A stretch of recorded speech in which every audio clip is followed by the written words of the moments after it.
Assalamualaikum warahmatullahi wabarakatuh. Salam sejahtera untuk kita semua. Perkenalkan, nama saya Tangguh Prakoso SP MSc dengan nomor NIDN 0628099201. Saya merupakan salah satu dosen dari Fakultas Pertanian Universitas Muara Kudus dari program studi Strata 1 Agroteknologi. Perkenalkan, saya kali ini akan menjelaskan mata kuliah yang saya ampu, yaitu adalah mata kuliah Teknologi Produksi Tanaman Pangan dengan topik pertemuan usaha peningkatan produktivitas suatu tanaman pangan. Video ini dibuat dengan tujuan untuk memenuhi salah satu persyaratan sertifikasi dosen pada tahun 2025, yaitu adalah pernyataan diri dosen dalam unjuk kerja Tridharma Perguruan Tinggi, khususnya di aspek pengajaran. Saya akan memulai untuk menjelaskan deskripsi dan informasi umum dari mata kuliah Teknologi Produksi Tanaman Pangan.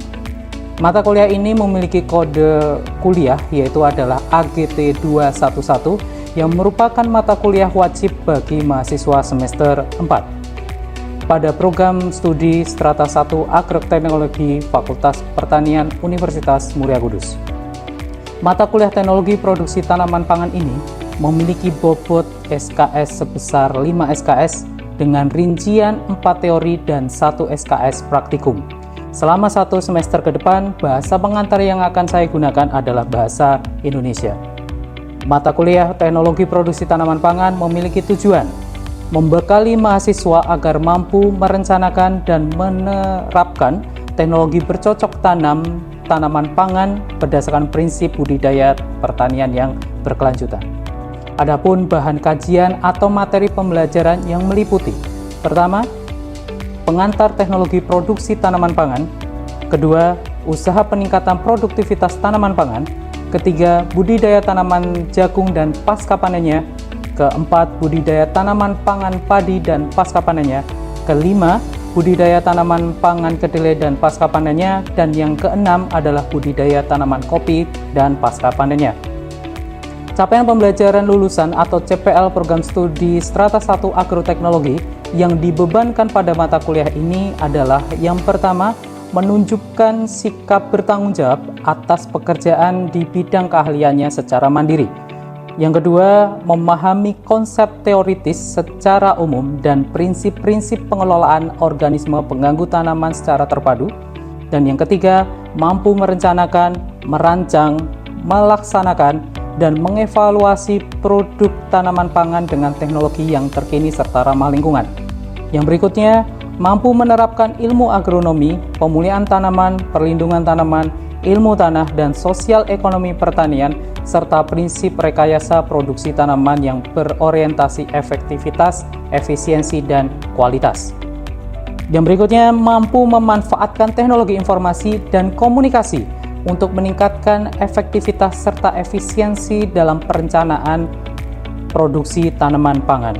Dan yang terakhir, mampu menerapkan pemikiran secara logis, kritis, sistematis, dan inovatif dalam konteks pengembangan atau implementasi ilmu pengetahuan. Sedangkan capaian pembelajaran mata kuliah atau CPMK pada perkuliahan atau mata kuliah ini ada 6. Yang pertama, mahasiswa mampu merencanakan dan menerapkan teknologi bercocok tanam tanaman pangan berdasarkan prinsip budidaya tanaman secara berkelanjutan. Dan yang berikutnya, mahasiswa mampu menjelaskan sifat fisiologis dan ekologi tanaman pangan. Ketiga, mahasiswa mampu menanam tanaman pangan. Keempat, mahasiswa mampu memelihara tanaman pangan. Kelima, mahasiswa mampu mengetahui dan dapat mengatasi hambatan dalam produksi tanaman pangan. Dan yang keenam, mahasiswa mampu memanen tanaman pangan berdasarkan prinsip pertanian yang berkelanjutan serta mampu mengaplikasikannya. CPL maupun CPMK ini yang terdapat dalam RPS atau Rencana Pembelajaran Semester Mata Kuliah Teknologi Produksi Tanaman Pangan dapat diakses dan di-download secara terbuka oleh mahasiswa melalui LMS Sunan atau Sinau Temenanan masing-masing mahasiswa peserta mata kuliah ini. Referensi yang digunakan berdasarkan dari buku, kemudian dari jurnal dan beberapa pengabdian yang sudah saya lakukan. Sistem pembelajaran di mata kuliah Teknologi Produksi Tanaman Pangan dilaksanakan secara sinkronus dan asinkronus dengan menggunakan metode pembelajaran yang aktif yang mengutamakan peran dan keaktifan dari peserta ataupun mahasiswa. Dalam proses pembelajarannya yaitu adalah secara kolaboratif, diskusi kelompok, penugasan berupa studi kasus lapangan, dan asesmen melalui LMS Sunan. Mata kuliah Teknologi Produksi Tanaman Pangan ini dilaksanakan sebanyak 16 kali pertemuan dalam 16 kali pekan, di mana 7 pekan pertama adalah teori dengan evaluasi ujian tengah semester atau UTS pada pekan ke-8. Kemudian pekan berikutnya hingga pekan ke-15 merupakan teori dengan evaluasi dalam bentuk ujian akhir semester pada pekan ke-16. Metode pembelajaran yang digunakan bergantung dari bahan kajian atau materi pembelajaran yang disampaikan. Dengan metode discovery learning, diskusi, studi kasus lapang, dan presentasi kelompok, serta terdapat beberapa asesmen dalam bentuk kuis. Bentuk perkuliahan Teknologi Produksi Tanaman Pangan secara sinkronus dilakukan secara tatap muka di ruang kelas atau menggunakan tools web conference seperti Google Meet ataupun Zoom Meeting, sedangkan pelaksanaan secara asinkronus melakukan atau melalui WhatsApp group atau forum diskusi yang sudah disiapkan di LMS Sunan.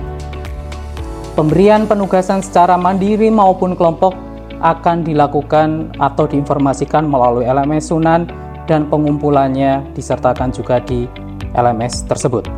Hasil pembelajaran mata kuliah Teknologi Produksi Tanaman Pangan didapatkan dari penugasan kelompok setiap minggunya berdasarkan bahan kajian atau pembelajaran sebanyak kurang lebih 4 kali, di mana pembagian kelompok sudah dilakukan pada awal perkuliahan atau awal pekan perkuliahan.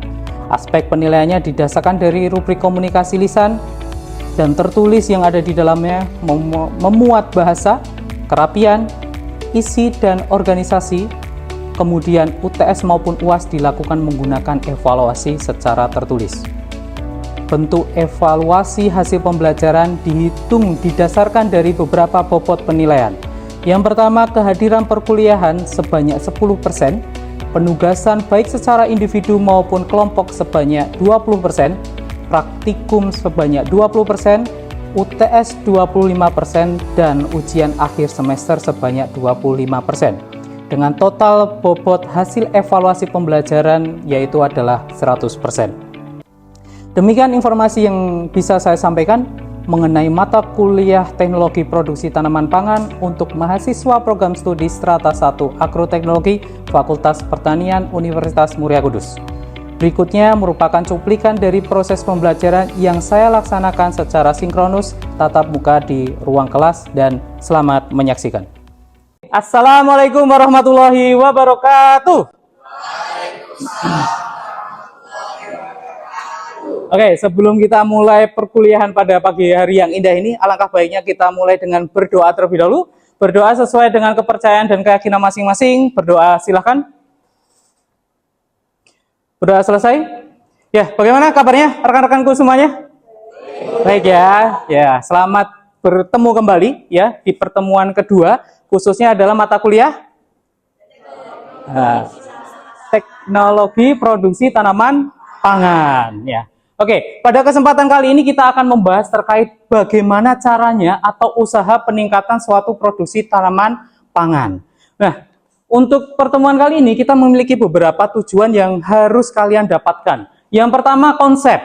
Ya, kalian harus memahami terkait dengan konsep dan strategi peningkatan suatu produksi tanaman pangan. Sehingga nanti akan ada beberapa konsep atau usaha bagaimana caranya untuk meningkatkan suatu produktivitas, nanti akan kita bahas pada pertemuan kali ini.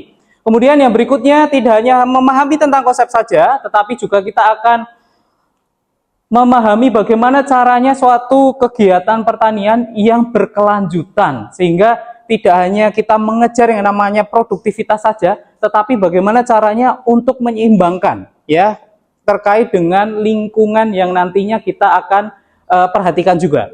Yang berikutnya adalah menganalisis mengenai faktor-faktor yang mempengaruhi produktivitas suatu tanaman pangan. Bisa jadi nanti ada agroklimatnya, bisa jadi nanti terkait dengan kualitas benih ataupun bibit yang akan kalian gunakan.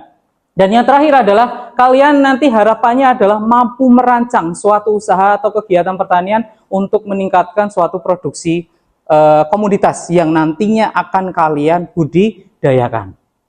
Nah, sebelumnya nih, pada pertemuan sebelumnya kita sudah membahas yang namanya adalah tanaman pangan. Mungkin ada yang ingin menjawab apa itu tanaman pangan? Sedikit mereminder pertemuan sebelumnya. Ya, silakan Mas Rizky. Segala sesuatu yang berasal dari sumber hayati, sumber hewani dan nabati yang dikonsumsi oleh manusia atau hewan. Benar ya. Tepuk tangan terlebih dahulu. Ya. Oke, sehingga benar ya apa yang dikatakan oleh Mas Rizky bahwasanya tanaman pangan itu adalah segala sesuatu yang bersumber dari hewani maupun nabati, ya, yang mana sumber hayati ini tadi itu dapat dikonsumsi baik oleh manusia maupun hewan, ya. Kalau umpamanya kita berbicara mengenai tanaman pangan, berarti kita berbicara mengenai segala sesuatu yang dimakan oleh manusia, kayak gitu. Tetapi kalau umpamanya kita berbicara konteksnya adalah pakan, berarti ada segala sesuatu yang dapat dikonsumsi oleh hewan ternak, seperti itu ya. Dan ini ternyata diatur oleh negara, ya, khususnya adalah pada Undang-Undang Nomor 18 pada tahun 2012. Sehingga hal ini pada dasarnya sangat penting sekali tanaman pangan, rekan-rekanku semuanya. Ya. Dan kemudian kenapa kok akhirnya tanaman pangan itu sangat penting? Ya, sampai dengan dibuat sebuah peraturan perundangan sebuah negara. Karena pada tanaman pangan terdapat 3 komponen penting plus 1, rekan-rekanku semuanya. Yang pertama adalah protein, ya. Berikutnya adalah karbohidrat, kenyang. Kalau umpamanya di Indonesia itu ada ibaratnya kalau tidak makan nasi itu belum makan, ya. Istilah karbohidrat ini sangat penting sekali untuk suatu komponen tanaman pangan. Yang berikutnya adalah lemak dan serat, dan yang terakhir plus 1-nya itu adalah vitamin, seperti itu. Ya, sehingga jika ada plus vitaminnya ini, maka yang terjadi adalah komponen atau metabolisme yang ada di dalam tubuh itu terpenuhi semuanya. Tidak hanya kenyang, tetapi juga menyehatkan. Ya. Oke, untuk yang berikutnya. Pertanyaannya, ya, sekarang kita mengetahui bahwasanya populasi manusia yang ada di muka bumi ini itu bertambah terus atau semakin berkurang terus? Bertambah. Ya. Berarti kira-kira apa hubungan antara pertambahan populasi dengan kebutuhan pangan? Ada yang bisa membantu saya? Oke, Mbak Dewi? Karena semakin banyak angka pertambahan populasi, maka kebutuhan bahan pangan akan semakin meningkat. Nah, benar. Ya, setiap makhluk hidup itu membutuhkan yang namanya adalah pangan. Bahan pangan itu selalu akan dibutuhkan. Ya, puasa pun ada bukanya. Ya enggak? Ada makannya, ada minumnya. Sehingga tanaman pangan ini ketika populasi yang ada di muka bumi ini semakin bertambah, berarti kebutuhan tentang tanaman pangan juga akan semakin bertambah pula. Ya, ada data yang menurut Godfrey et al. Pada tahun 2010, peningkatan populasi ini tadi akan meningkatkan produktivitas pertanian yang diminta sekitar 70% peningkatannya. Berarti itu sangat signifikan sekali, ya. Dan dimungkinkan hal tersebut terjadi pada tahun 2050. Nah, ini tahunnya rekan-rekanku semuanya nih, ya, apalagi di Fakultas Pertanian.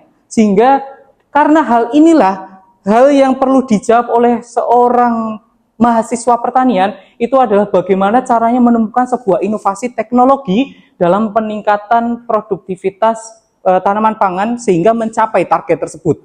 Kayak gitu. Nah, pertemuan inilah yang nantinya kita akan membahas terkait dengan teknologi-teknologi yang bisa kita gunakan. Ada beberapa jenis teknologi produksi, ya, atau peningkatan produksi. Yang pertama ada intensifikasi, ekstensifikasi, diversifikasi pertanian, mekanisasi dan rehabilitasi lahan pertanian. Ya, kita masuk di intensifikasi. Intensifikasi itu adalah peningkatan produksi pertanian atau tanaman pangan untuk memperbaiki dan meningkatkan efisiensi penggunaan faktor produksi yang sudah ada. Jadi kita sudah punya lahan, ya, 10 atau 100 meter persegi, sehingga lahan tersebutlah yang nantinya harus kita perbaiki. harus kita manfaatkan semaksimalnya untuk bisa meningkatkan produktivitas pertaniannya. Caranya seperti apa? Dengan pemilihan benih yang baik, dengan pemanfaatan pupuk yang berimbang, ya, baik menggunakan pupuk kimia maupun pupuk organik, sehingga ketika pupuk tersebut itu berimbang, maka harapannya produktivitasnya juga akan semakin meningkat, ya. Berikutnya adalah tenaga kerja yang diimbangi dengan pengetahuan, sehingga penyuluhan ini sangat penting sekali, ya. Dan kemudian ada teknologi dan pengelolaan lahan pertanian. Kalau umpamanya kita berbicara mengenai intensifikasi, kita akan berbicara mengenai sabta usaha tani. Kira-kira ada yang pernah mendengar sabta usaha tani? Ada? Sabta usaha tani? Ya. Siapa? Silakan. Oke. Sabta usaha tani itu terdiri dari 7. Mm-hmm. Nah, terus usaha tani itu sesuatu yang harus dilakukan. Nah, benar. Sabta itu 7. Ya, usaha itu ada segala sesuatu yang dikerjakan. Ya, tani ya berarti kita berhubungan dengan petani. Kayak gitu. Berarti ada 7 usaha yang harus dilakukan. Nah, apa aja ini? Yang pertama adalah pengolahan tanah yang baik. Ya, kemudian kita berbicara mengenai pengairan. Kalau umpamanya kita berbicara mengenai pertanian, berarti harus ada yang namanya pengairan, irigasi. Ya, berikutnya adalah penggunaan bibit yang unggul.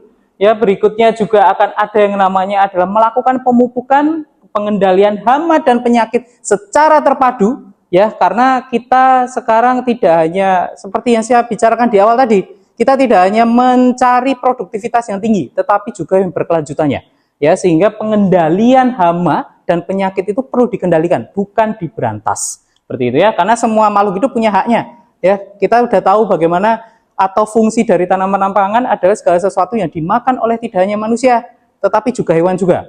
Ya, sehingga pengendalian itu perlu dilakukan, bukan pemberantasan. Yang berikutnya adalah pengolahan setelah panen, dan yang terakhir itu adalah pemasaran.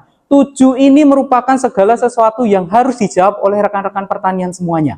Kayak gitu. Maka kalau umpamanya kalian akan berbicara mengenai skripsi, kalian harus bisa mencari atau dari 7 ini akan bisa diturunkan menjadi sebuah judul skripsi. Seperti itu. Ya, dan ini selalu dan pasti dibahas di setiap waktunya. Kayak gitu, ya. Berikutnya, kita akan berbicara mengenai ekstensifikasi. Kalau umpamanya intensifikasi, kita memanfaatkan yang namanya adalah yang sudah kita miliki. Kalau ekstensifikasi ini bagi rekan-rekan yang memiliki sumber daya, khususnya adalah ekonomi yang tinggi. Kalau umpamanya produktivitas yang tinggi, ya berarti kita harus menambah yang namanya adalah populasi. Cara untuk menambah populasi adalah memperluas lahannya. Kalau kita punya atau mungkin 100 meter persegi, ya bagaimana caranya untuk memiliki populasi yang lebih lagi, yaitu adalah beli tanah. Ya, beli tanah kemudian kita manfaatkan sebagai lahan pertanian. Maka populasinya akan naik dan kemungkinan potensi produktivitasnya juga akan naik juga. Kayak gitu. Ya, ketika sumber daya ekonomi kita sudah miliki, maka pada dasarnya kita ingin meningkatkan produktivitas itu akan lebih mudah. Kayak gitu ya, banyak caranya. Ya. Berikutnya contohnya adalah perluasan pembukaan lahan baru ya, yang harus sesuai dengan kaidah pembukaan yang berkelanjutan.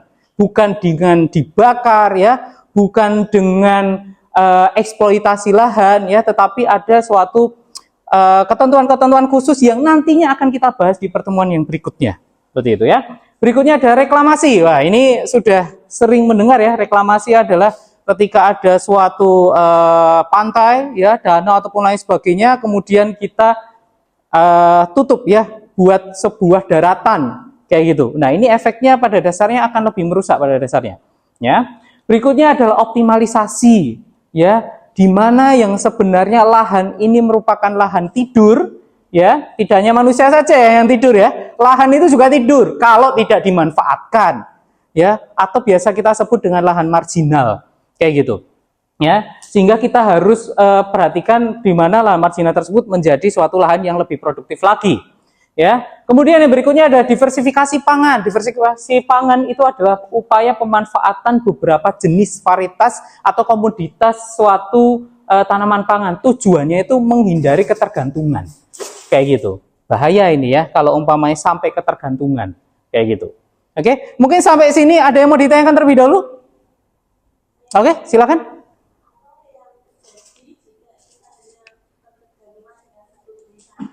Oke, pertanyaan yang bagus ya.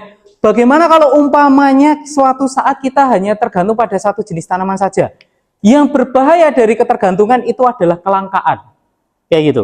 Kalau umpamanya kita ketergantungan pada salah satu jenis tanaman pangan saja, kemudian ada suatu serangan hama dan penyakit yang mengakibatkan kelangkaan, maka yang terjadi di situ adalah masyarakat mulai panik. Ya, karena apa? Karena mereka tidak terbiasa dengan jenis tanaman pangan yang lainnya. Kalaupun ada kelangkaan, ya harganya yang sangat melambung tinggi. Perekonomian seseorang masyarakat ya itu berbeda-beda. Ada yang mungkin kalau meningkat harganya, ya itu masih bisa dibeli.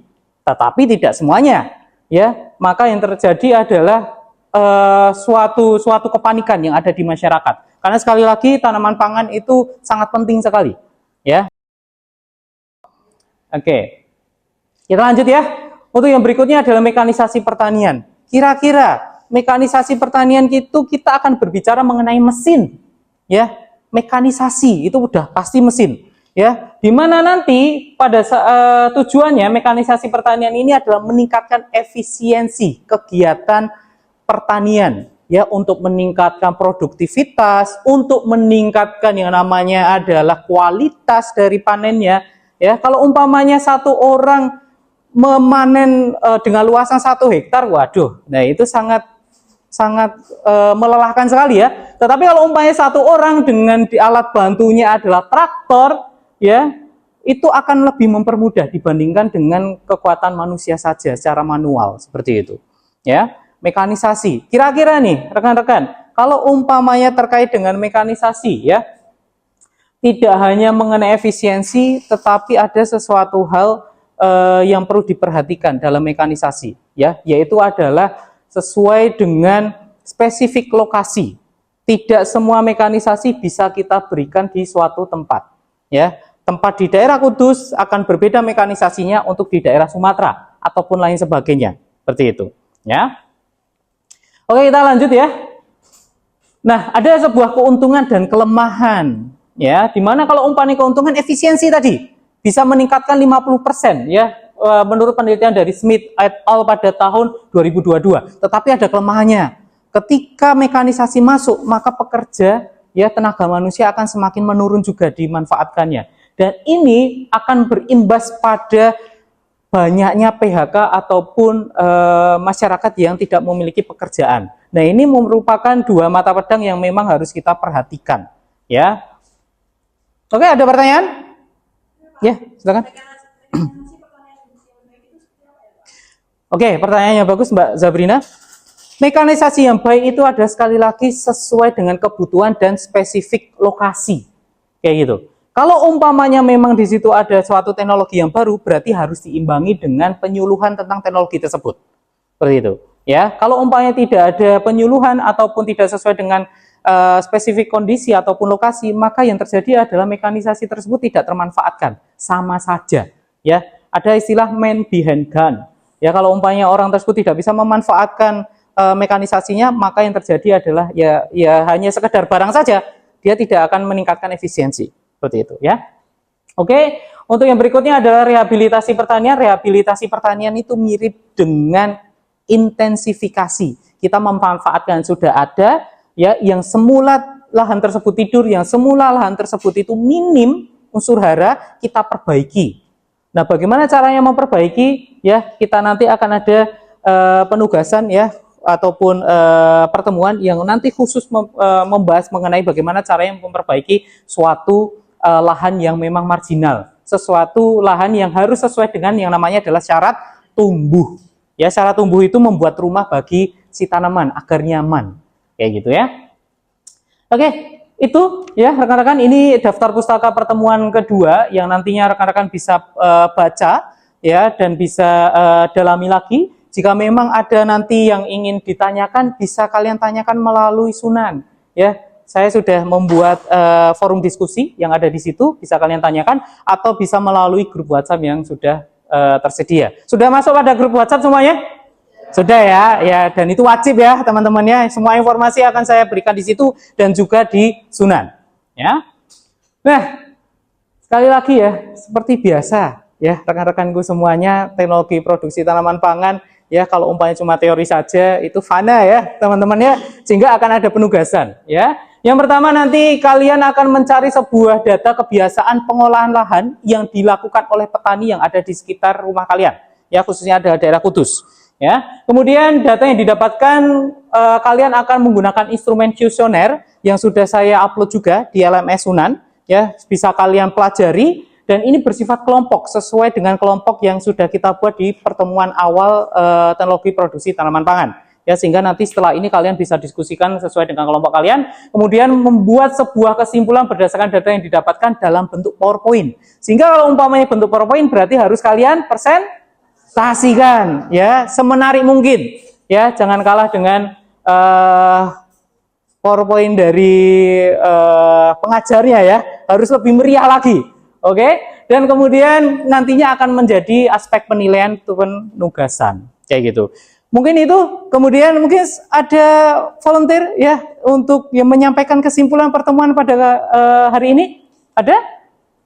Teman-teman? Oke, silakan Mas Anwarul Jalil.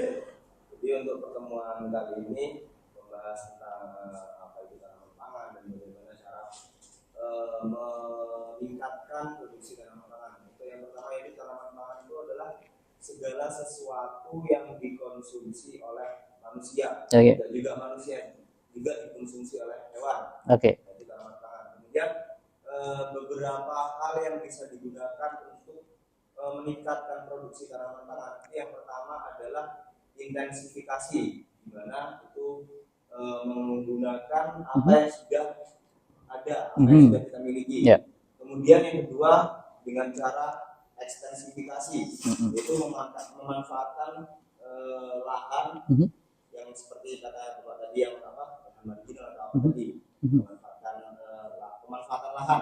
Kemudian yang ketiga yaitu dengan cara disertifikasi pertanian, itu perbanyakan jenis tanaman pangan, cuma satu komoditas. Kemudian mekanisasi pertanian, itu penggunaan mesin untuk alat bantu dalam produksi tanaman pangan. Dan yang terakhir yaitu rehabilitasi lahan pertanian, itu perbaikan tingkat kesuburan tanah. Oke, ya, terima kasih. Tepuk tangan terlebih dahulu. Ya, mungkin itu ya kesimpulan pada pertemuan kali ini. Kemudian karena nantinya akan kita lanjutkan di pertemuan yang berikutnya, sedikit quote dari saya, rekan-rekanku semuanya.